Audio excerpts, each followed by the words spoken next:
Welcome back to The Francis Effect. I'm Dan Horan, and as always, I'm here with David Dalt. Every couple of weeks, we get together to bring you commentary on current events from a perspective informed by our Catholic faith.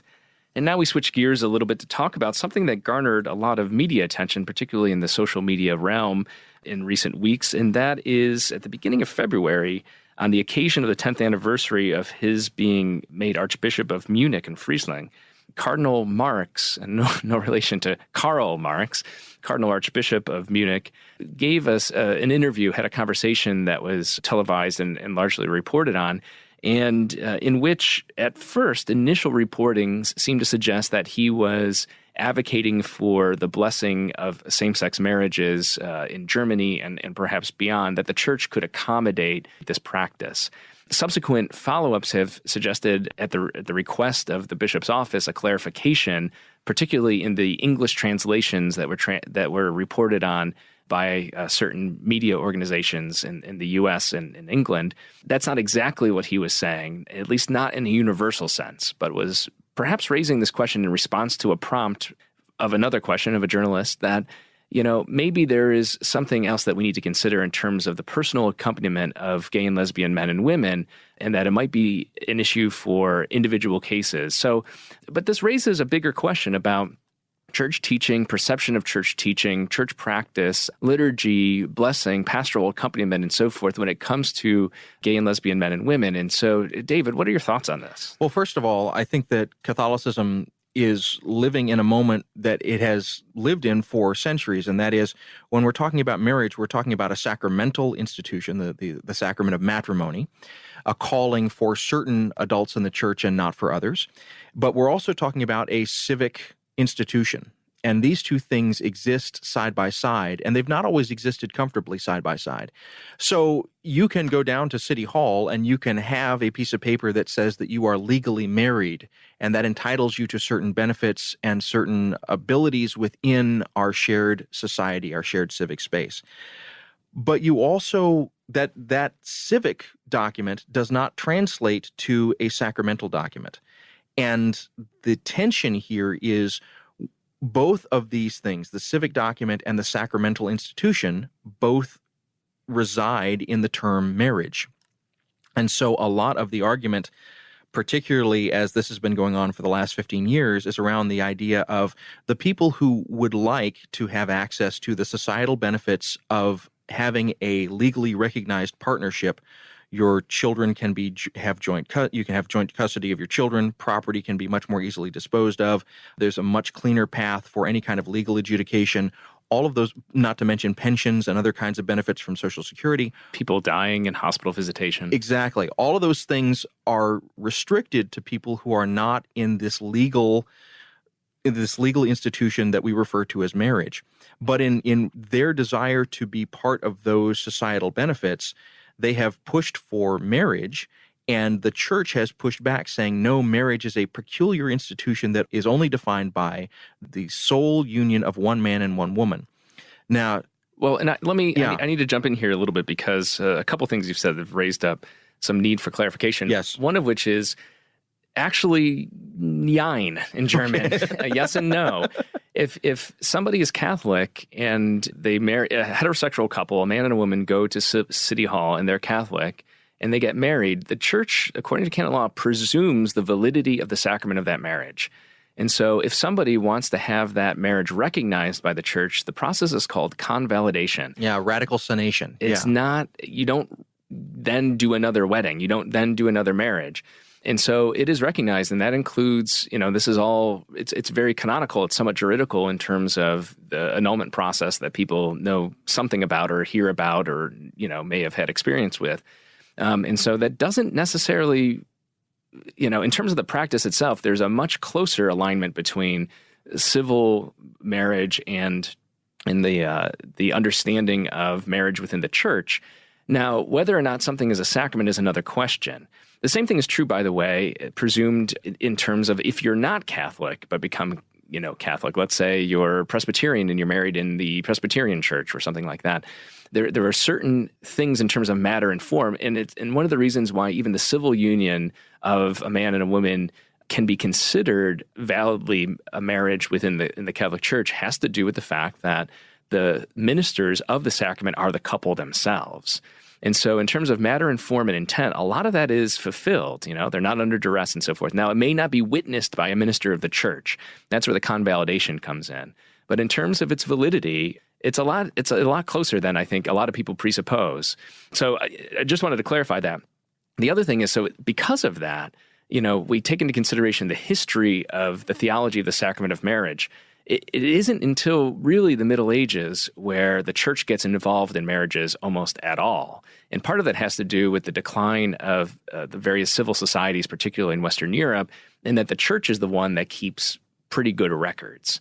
And so you get into this business of an overlap between the two swords, as it was described in the Middle Ages, certainly after the first millennium, where you have the civil authority and the religious authority represented sometimes by two different kind of realms that oftentimes then bled over one another. And so by the time you get to the Council of Trent in the face of the Reformers, when people like Martin Luther raise these questions drawing from the scriptural witness, what constitutes a sacrament? And he reduces the sacraments to baptism and Eucharist, because those are things that seem to be clearly established by Christ.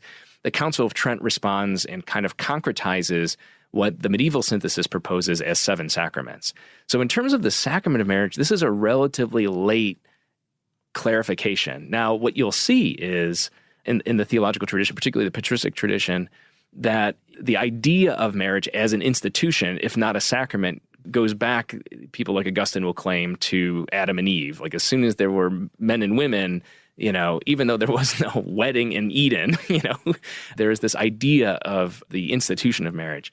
Its sacramental history is very, very complex. So I hope I haven't put everybody to sleep listening to us, but I think it's important by way of background because oftentimes, and I'm not saying this by way of, setting up anything to say that the church needs to recognize same-sex marriages as sacramental marriages in the church. But I think sometimes there's a lot of confusion around, do we call it unions? Do we call it a civil contract? Do we call it a covenant? Is it a marriage? Sometimes you'll get people who are Christians who object to calling same-sex unions marriages because marriage for them has this heteronormative kind of perspective of one man, one woman. All of this is to say is that it's always more complicated than it seems at first, even when we're talking about heterosexual marriages, when we talk about men and women. And so when we start introducing the reality of civilly recognized unions or marriages between men and women, it just adds additional complication. Yeah, and so the church has not always, and listeners, you've just heard how carefully we've tried to line out all of these pieces, and it's taken us 10 minutes. Jeez, our time's flying. Yeah, the church has not always done a good job of having good clarification around these issues. And I read several canon law blogs, and I was reading one the other day where, and I forget which one it was, but basically the commentator was saying, well, we kind of missed the boat as Catholics, and particularly as Catholic canon lawyers.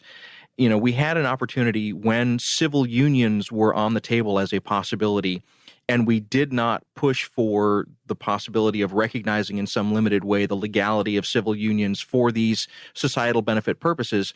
And because of that, the agitators for civil unions have now pushed to recognize what they have as full marriages. And this commentator was saying, well, as Catholics, we cannot ever recognize that as a full marriage for a variety of reasons. And so, we have a problem here as the church, because we have the fact that society is moving in a direction, and it's moving in a direction of greater hospitality towards these relationships, whatever you call them, these permanent, long-standing relationships that have the possibility of rearing children, that have the possibility of having the societal benefits that we talked about at the top of this segment.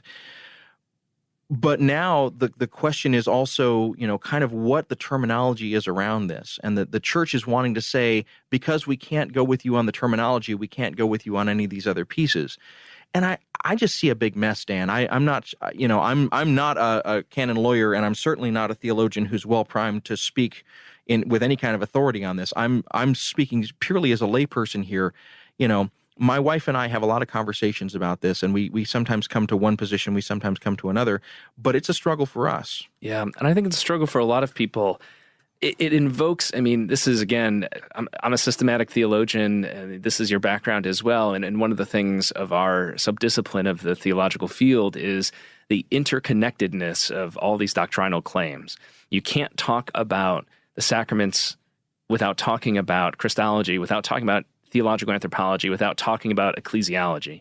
You can't talk about moral theology without talking about the human person or anthropology. They're all interrelated. And I think what happens is, and it's only exacerbated by the shorter and shorter attention spans of our contemporary world, that what's necessary to start understanding what the church has taught in its internal logic, and there is an internal logic to it, whether you agree with it or not, there's an internal logic. But here's the problem, is that oftentimes, the attention spans are short and requires more than 10 minutes to describe and to discuss the theology and the intricate interweavings of the theology behind any one of these doctrines, any one of these teachings. But you also have, and I think, a hesitancy on the part of church leaders, if they know it, to talk about the internal logic, because it's rooted in what we might see as fallible or questionable principles, groundings today. And I raise this as a question because, for instance, when it comes to sexual ethics, the internal logic presupposes things like the good of unity and the primacy of love. That is indisputable and that is central.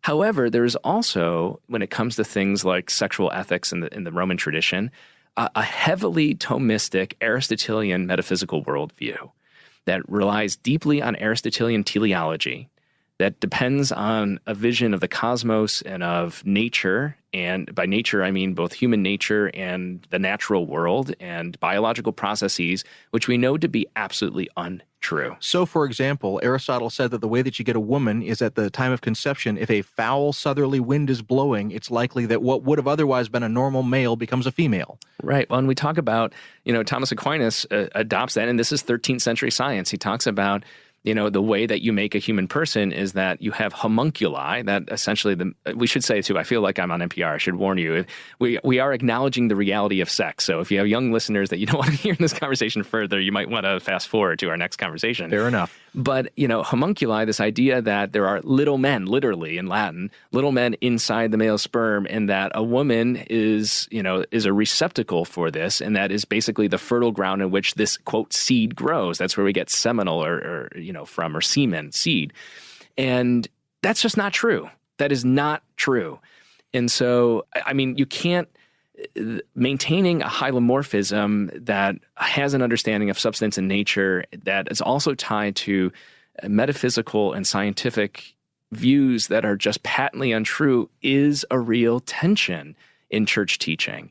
And so I think one of the things, and there have been very good theologians and ethicists who have tried very hard to try to think about maintaining essential goods like the primacy of love, the primacy of openness, generativity to new life, the bonding or relationship between the couple in marriage as the natural ends, as Gaudium et Spes teaches, while at the same time acknowledging that we can't just repeat what Thomas said, some 800 years ago, because, newsflash, it's not true in terms of the facticity. It's true in terms of the intention of the maintenance of love.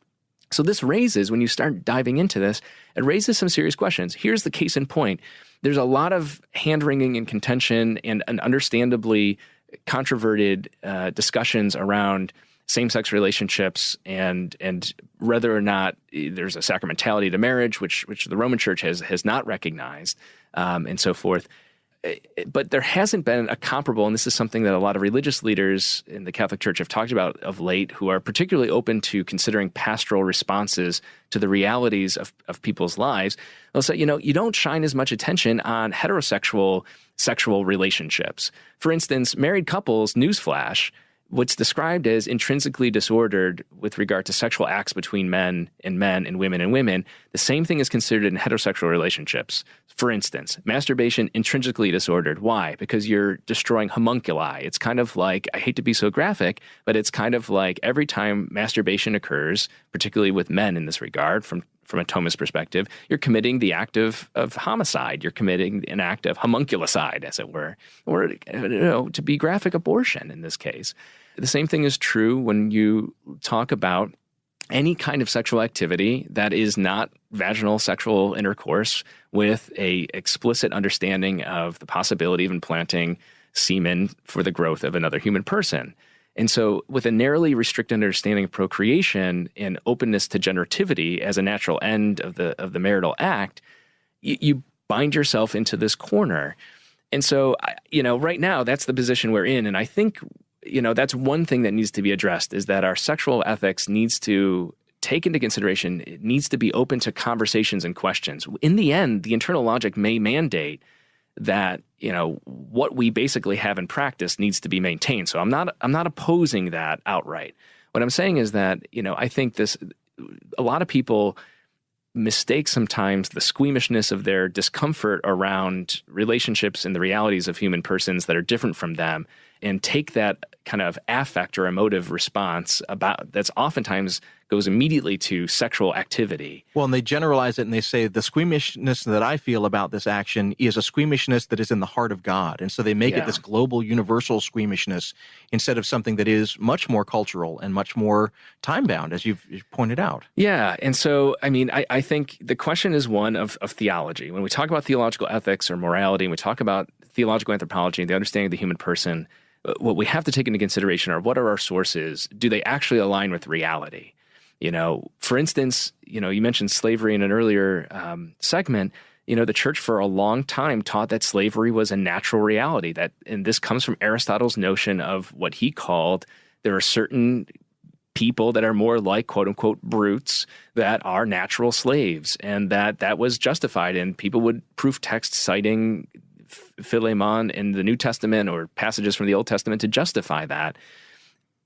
You have to then ask questions about the grounding of that teaching of the church. It was a teaching of the church that slavery was okay. We can't overlook that.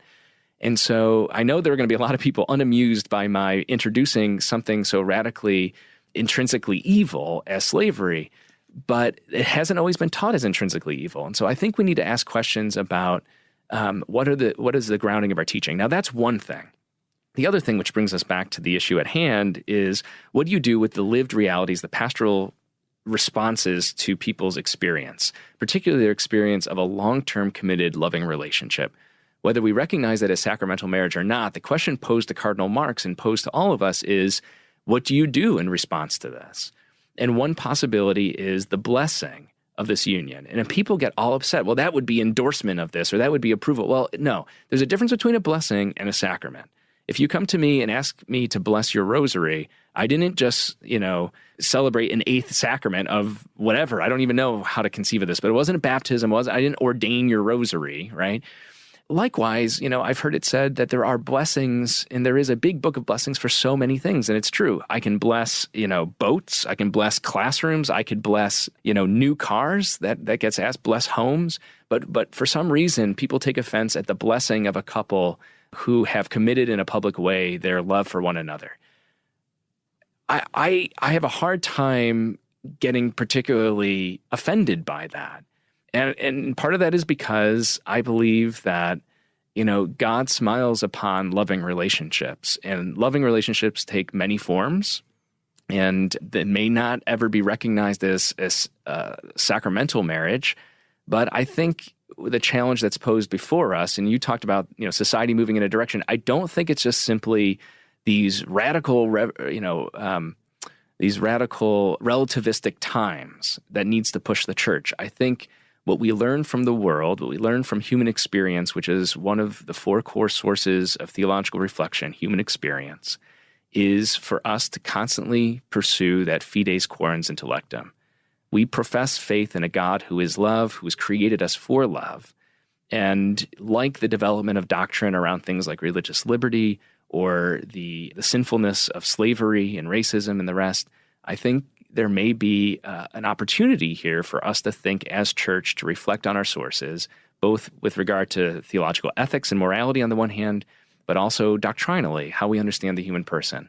So I guess what I'm advocating for, to sum it up, is, I think what this raises for me is the need for further conversation and to not shy away from that.